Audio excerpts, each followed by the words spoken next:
তড়িৎ প্রবাহ কাকে বলে? কোনো পরিবাহীর রোধ 4 ওহম হয় কেন?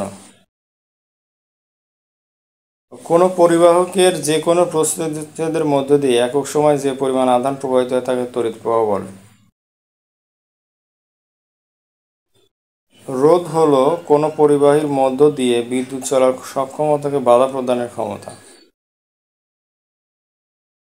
রোধ কি? রোধ হলো পরিবাহীর মধ্য দিয়ে বিদ্যুৎ চলার সক্ষমতাকে বাধা প্রদানের ক্ষমতা। কোনো পরিবাহীর দুই প্রান্তের বিভব পার্থক্য 8 ভোল্ট হলে এর মধ্য দিয়ে 2 অ্যাম্পিয়ার প্রবাহিত হলে ওই পরিবাহীর রোধ 4 ওহম হয়।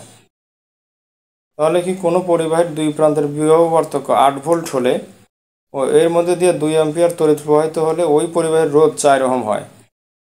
ওই পরিবাহীর দুই প্রান্তের বিভব পার্থক্য যথাক্রমে 16, 32, 64 ভোল্ট এবং প্রবাহিত তড়িৎ যথাক্রমে 4, 8, 16 অ্যাম্পিয়ার হলেও উক্ত পরিবাহীর রোধ 4 ওহম হবে।